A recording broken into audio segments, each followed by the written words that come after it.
Hello friends, இன்றைக்கி கண்டிப்பாக என்னோடய ஸ்டைலில் நிறைய கூட்டு ரெசிபீஸ் பார்த்து எல்லாத்தையும் மிக்ஸ் மேட்ச் பண்ணி நான் ஒரு கூட்டு ரெசிபி ரெடி பண்ணியிருக்கேன். சரி வாங்க எப்படி செய்கிறதுன்னு சொல்லிட்டு பார்க்கலாம். மிக்ஸி ஜாரில் தேங்காய், சீரகம், பச்சை மிளகாய் போட்டு அரைச்சி தனியாக எடுத்து வச்சுக்கலாம். இப்போ குக்கரில் ஒரு 4-5 ஸ்பூன் அளவு எண்ணெய் விட்டு கடுகு, சீரகம், ஒரு 10 பல் பூண்டு, வரமிளகாய், வெங்காயம், தக்காளி 1, உப்பு போட்டு நல்லா வதக்கி விட்டுட்டு வதங்கினதுக்கப்புறமா மஞ்சள் தூள், மிளகாய் தூள், மல்லித்தூள் ஒரு 1/2 ஸ்பூன் அளவு போட்டுக்கலாம். நிறைய போட்டால் மசாலா குழம்பு மாதிரி இருக்கும். ஒரு 10 நிமிஷம் முன்னாடியே 2 ஸ்பூன் கடலப்பருப்பு, 2 ஸ்பூன் பாசிப்பருப்பு ஊற வச்சுருந்தேன். ஸோ அதையே சேர்த்துக்கலாம்.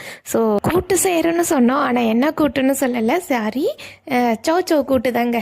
ஸோ கட் பண்ணி வச்சிருந்த சௌச்சௌ சேர்த்துட்டு ஒரு டம்ளர் தண்ணி விட்டு நம்ம ஒரு 3 விசில் விட்டு எடுத்து வச்சுக்கலாம். எடுத்துட்டு மறுபடியும் குக்கர் அடுப்புலேயே வச்சுட்டு எக்ஸ்ட்ரா இருக்கிற தண்ணியெல்லாம் ட்ரை ஆகட்டும். ஸோ ட்ரை ஆனதுக்கப்புறமா நம்ம அரைச்சி வச்சிருந்து தேங்காய், பச்சை மிளகாய், சீரகம் அதை போட்டுட்டு நல்லா கலரி கொடுத்து 1 நிமிஷத்தில் எடுத்துருங்க. எடுத்துட்டு தாளிப்பு கரண்டியில் எண்ணெய், கடுகு, கறிவேப்பிலை போட்டு தாளிச்சு கொட்டினீங்களா சூப்பரான சுவையான சௌச்சௌ கூட்டு ரெடி. ஸோ வீட்டில் ட்ரை பண்ணி பார்த்துட்டு எப்படி மறக்காம கமெண்ட் பண்ணுங்க. பா.